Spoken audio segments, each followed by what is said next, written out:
Hey, how you doing? I hope you're doing well. So I'm about to see Wakanda Forever, and you know, I'm actually excited. The last few Marvel movies, I've been dragged through the streets, beaten to death, and tossed into the goddamn river. Because I love Ryan Coogler as a filmmaker. Creed, Fruitvale Station, both masterpieces. The first Black Panther is one of the best MCU scripts. Killmonger was awesome, and I'm excited to see what they do, honestly. I mean, the trailer looked like a movie, you know, and I hope it's good, so. Yo, what did you all think of Wakanda Forever? Seriously, I've seen polar opposite opinions all around the board. Did you love it? Did you hate it? Let me know. Me? I 100% believe this is a leap in the right direction. I believe so much of this film should be the blueprint going forward. I believe Wakanda Forever is the best Phase 4 film. But before we get into it, I'd like to thank the sponsor of today's video, Raycon. The holidays are right around the corner, so why not get ahead of your holiday shopping? I know the self-destructive, self-deprecating pain of looking for a gift, but Raycons are the gift everyone needs and everyone will actually use. Their wireless earbuds, headphones, and speakers offer premium sound, useful features, and almost custom comfortable fit and up to 54 hours of battery life. Plus, Raycon makes it easy with their holiday gift guides for everyone in your life, from your ma to your pa to that secret Santa you forgot about until the very last second. Or knock it out all at once and get 30% off by shopping Raycon's holiday bundles, like their All-Star Bundle, which includes a pair of everyday earbuds plus a pair of fitness earbuds for the gym bros on your holiday list. So click the link in the description box or go to buyraycon.com/HiTop and use code EARLYBF to get 20% off site-wide. Or save even bigger and snatch yourself one of their 30% off exclusive holiday bundles. There will be different deals coming throughout the holiday season, and I'll try to keep the description box updated with their latest offers, but you can always go to buyraycon.com/HiTop to get the best deals available. Thanks, guys. Black Panther and Wakanda Forever, to me, are the best showcases of the internal battle that goes on within the MCU.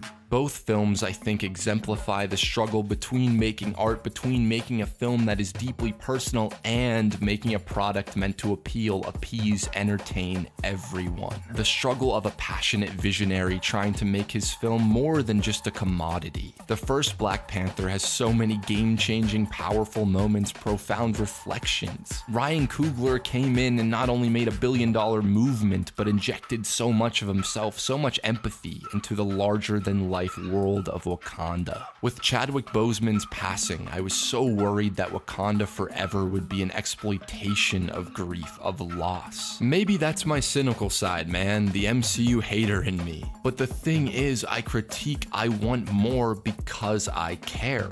I was worried that Wakanda Forever would be a shallow, Disney-fied funeral service, Mickey Mouse's memoriam. And yeah, man, the worst things, my least favorite things about Wakanda Forever are my least favorite things about the current state of the MCU. Mickey goddamn Mouse sticking his little goddamn grubby mouse paws into a real human story. A story about icons, but always a story about humanity. Mickey's chuckle, his laugh, his cackle of glee pushing Ironheart setup while reminding us that Watson from Sherlock was indeed a character. His predatory mouse smile overworking the VFX artist getting final cut over the film. That god-awful evil grin reminding us that it's all connected, that it's all fun, it's all super, it's all... But the thing with this film, the thing with a good chunk of the first Black Panther, is that Ryan Coogler can tame the mouse, keep him at bay, give him just enough cheese, catch that little rat fuck in his artistic mousetrap. Yeah, Mickey, yeah. What the fuck? Ryan Coogler's work is awesome, man. It's inspiring. Fruitvale Station, Creed, both bangers. His career is an inspiration to all artists who don't have a huge network, who start with very little, whose drive and dedication often feels unseen. He effectively changed the world, changed our culture, gave people who don't look like me a hero, a legend to aspire to be. And because of him, to me, Wakanda Forever feels so vastly different than the thunderous lows of Love and Thunder, the sadly forgettable Phase 4. Is it perfect? To me, nah. Act 2 drags, you really feel that 3-hour runtime. Some of the shots look like Marvel shots, like Spy Kids 3D, My Life Is Over. It wants to say a lot, do a lot, establish a lot, and because of that lot, some of the smaller elements suffer. But fundamentally, This is what I've longed for. Multiverse of Madness was a step in the right direction. It felt like Sam Raimi's take on Kevin's formula, and because of that, the film wasn't afraid to go for it. Wakanda Forever feels like a gigantic Panther jump in where I want to see these movies go, what I want them to evolve into. From the very first frame to the final breath, Wakanda Forever feels like a bold statement, not just in its heartbreak, but how the pain is shown to us, conveyed to us through the photography. Autumn Derald Arkapar, sorry if I butchered that name, shoots the shit out of this thing. I adored the handheld nature, the intimacy that was created through her photography. Sure, you get the usual noticeable reshoots, the green screen, shallow depth of field backdrops, but that is overshadowed by the artistry on display.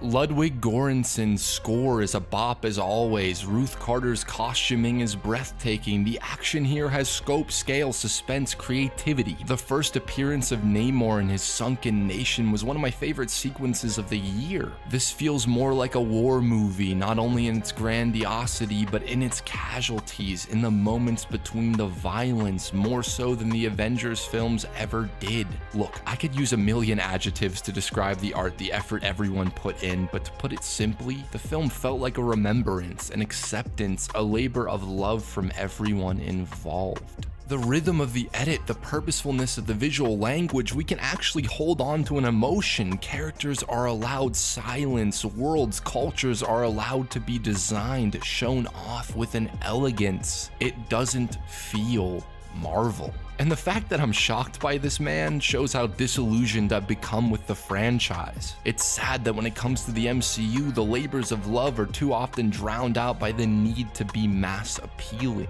The filmmaking on display here should not be the exception, it should be the norm.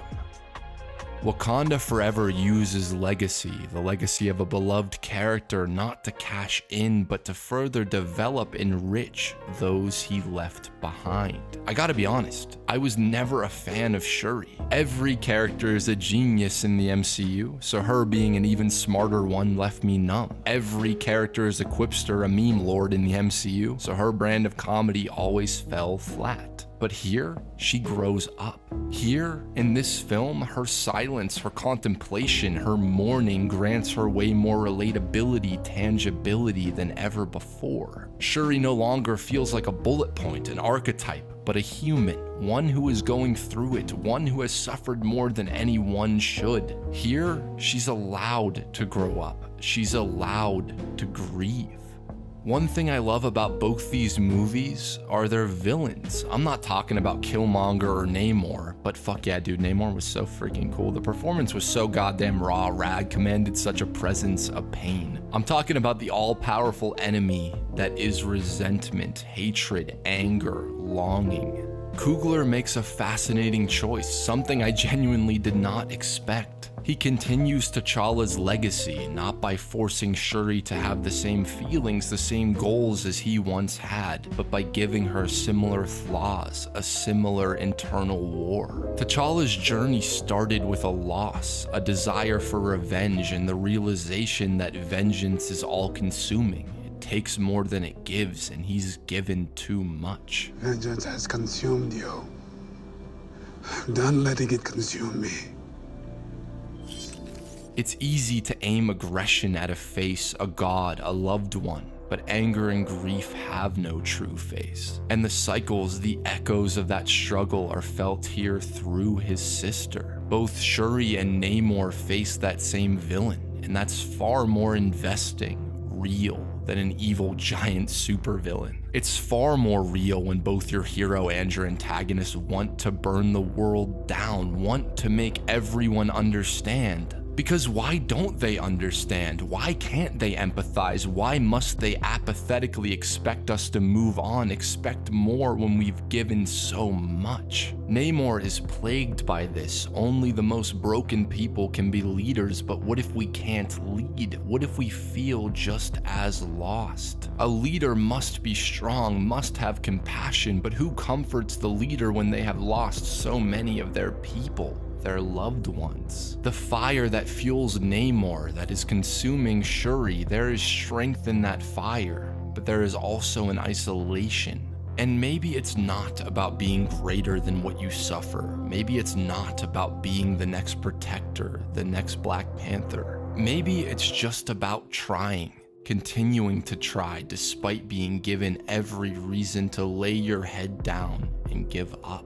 Wakanda Forever feels like a Ryan Coogler film. His sensibilities as a filmmaker, as an artist, have always been appealing, captivating to me. He understands the greatest tool at his disposal is not the billion-dollar army of overworked VFX artists. It is not the cool costumes, the connected lore, but is simply the human face. How we look at things, how we don't look, how we smile, how we cry, how we deal with loss. And it's a beautiful thing when that is allowed to come to the surface. These superhero stories are at their best, not when we are laughing at the absurdity, clapping at the grandiosity, but when we finally, after the war is finished, have the time to reflect, the time to remember why we keep on moving when the world keeps on taking.